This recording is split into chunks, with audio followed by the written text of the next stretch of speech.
মক্কার তরুণ ছাগল পালতো মুশরিকের বিশ্বনবী আর আবু বকর রাদিয়াল্লাহু তাআলা আনহু একবার গেলেন। বিশ্বনবী বলেন, আমি খুব ক্ষুধার্ত, তোমার কাছে কি দুধ আছে ছাগলের? আব্দুল্লাহ ইবনে মাসউদ বলে, আছে, কিন্তু এটা আমার মালিকের, আমি তো দরদ দেখাই আমার মালিকের দুধ আপনি পথিক, আপনারে দিতে পারি না।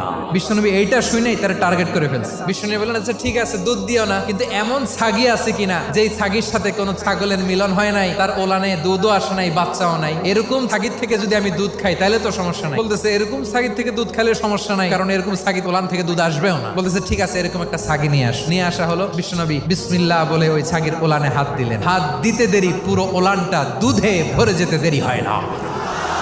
বিশ্বনবী আর আবু বকর রাদিয়াল্লাহু তাআলা আনহু দহন করে পেট ভরে খেলেন। এই দৃশ্য আব্দুল্লাহ ইবনে মাসউদের হৃদয়ে দাগ কাটলো। এই মুজিজা দেখে তিনি বললেন, আশহাদু আল্লা ইলাহা ইল্লাল্লাহ। ওনাকে টার্গেট করে বিশ্বনবী দেখলেন এমন ইন্টেলেকচুয়াল ব্রেন, উনি সূক্ষ্ম সূক্ষ্ম জিনিস বুঝে বেশি, ফিকহি জ্ঞান ওনার মধ্যে বেশি। বিশ্বনবী ওনাকে কোরআনের জ্ঞান